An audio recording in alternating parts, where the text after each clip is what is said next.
তো হ্যালো বন্ধুরা, তোমরা সব কেমন আছো? তো বন্ধুরা, আমি অনেক অনেক ভালো আছি। তো দিন এখন ডিউটিতে চলে যাচ্ছি, রাত্রের শিফট।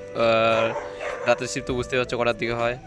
তো এখন রাতে ডিউটি হচ্ছে আমার 11:35-এ। আর বন্ধুরা, আশা করি অনেক ভালো আছো। তো যারা যারা ভিডিওটা দেখছো, লাইক কমেন্ট শেয়ার দিন, পাশে থাকবে, আমার ইউটিউব চ্যানেলটাকে ফলো করবা। আর বাইরের পরিস্থিতি বন্ধু একদম খাতারনাক।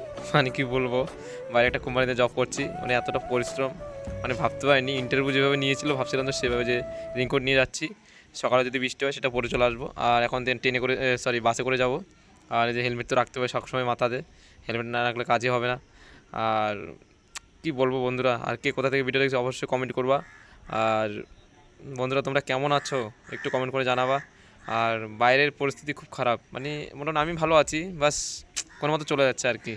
যে স্যালারি, এই স্যালারিতে আমার চলছে না।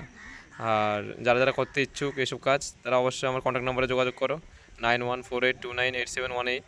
যোগাযোগ করো, আমি জয়েনিং করে দিতে পারবো ফ্রিতে। তো দেখো বন্ধুরা, মর্নিং কোম্পানি থেকে বেরিয়ে গেছি, আর বৃষ্টি পড়ছে হালকা হালকা করে, বাইরের ভিউটা দেখতে পাচ্ছ একটু মেঘলা। আর মাথায় হেলমেটটা দিয়ে নিয়েছি, আর ইনকোট পরে পুরো একদম রেডি হয়ে গেছি। আর ধীরে ধীরে হেঁটে হেঁটে চলে আসতেছি কোম্পানি থেকে রুমে। আর দেখতে পাচ্ছ, আর চারিদিকের ভিউটা বন্ধু কী বলবো, একদম অমায়িক, মানে এতটা ঠান্ডা হাওয়া, মানে বিশাল বিশাল ঠান্ডা হাওয়া বললে চলে এখানে। তো আমি রেইনকোট পরে আছি, যেহেতু হাওয়াটা ঢুকছে না, কিন্তু দেখো চারিদিকটা আমি দেখাচ্ছি, এতটা এতটা মেঘলা হয়ে গেছে, আর বৃষ্টি মনে হচ্ছে খুব এখনই চলে আসবে, রাস্তাঘাট অন্ধকার হয়ে আছে।